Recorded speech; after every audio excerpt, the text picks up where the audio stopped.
Assalamualaikum warahmatullahi wabarakatuh. Halo semuanya, saya Wulanur Fauziah, mahasiswa semester 4 jurusan Ekonomi Syariah. Pada video ini saya akan menyampaikan opini mengenai melemahnya nilai tukar rupiah terhadap dolar Amerika Serikat yang saat ini sedang ramai dibahas masyarakat Indonesia. Berdasarkan data dari Bank Indonesia, nilai tukar rupiah pada Mei 2026 berada di kisaran 17.602,95 per dolar Amerika Serikat. Informasi serupa juga diberitakan oleh SNBC Indonesia yang menjelaskan bahwa pelemahan rupiah dipengaruhi oleh penguatan dolar Amerika Serikat, kondisi ekonomi global, serta tingginya kebutuhan dolar untuk impor dan pembayaran utang luar negeri Indonesia. Selain itu, beberapa media ekonomi seperti Liputan 6 Bisnis juga menjelaskan bahwa melemahnya rupiah dapat berdampak pada kenaikan harga barang impor, biaya produksi, dan daya beli masyarakat. Nah, menurut saya kondisi ini cukup mengkhawatirkan karena dampaknya bisa langsung dirasakan oleh masyarakat. Ketika nilai dolar naik dan rupiah melemah, harga barang-barang tertentu ikut meningkat, terutama barang impor dan produk yang bahan bakunya masih berasal dari luar negeri. Akibatnya, biaya produksi perusahaan juga meningkat dan hal tersebut bisa membuat harga jual barang menjadi lebih mahal.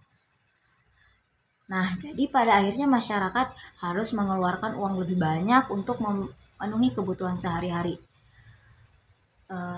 Jika kondisi ini terus berlangsung, daya beli masyarakat juga bisa menurun.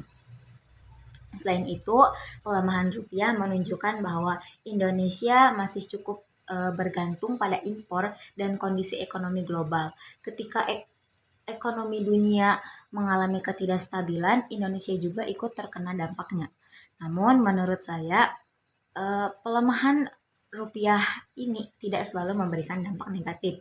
Ada juga beberapa sektor yang dapat diuntungkan dari kondisi ini. Contohnya, sektor ekspor dapat memperoleh keuntungan lebih besar karena pembayaran dari luar negeri itu menggunakan dolar Amerika Serikat.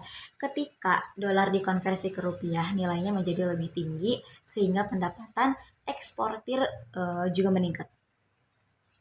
Selain itu, produk lokal juga memiliki peluang lebih besar untuk bersaing karena harga barang impor menjadi lebih mahal, dan kondisi seperti ini masyarakat bisa mulai beralih menggunakan produk dalam negeri sehingga industri lokal dapat berkembang lebih baik juga.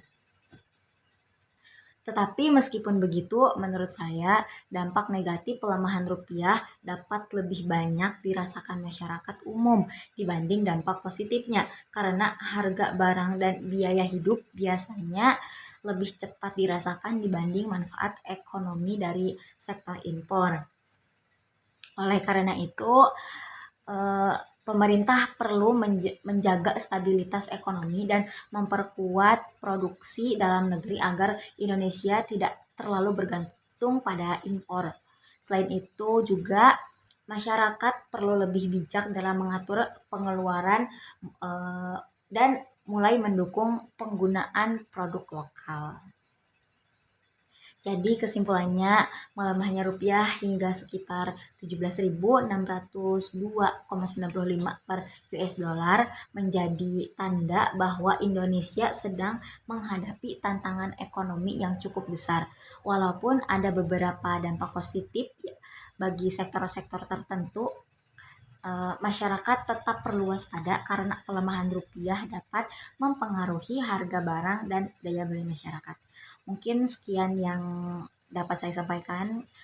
Kurang lebihnya mohon maaf. Wassalamualaikum warahmatullahi wabarakatuh.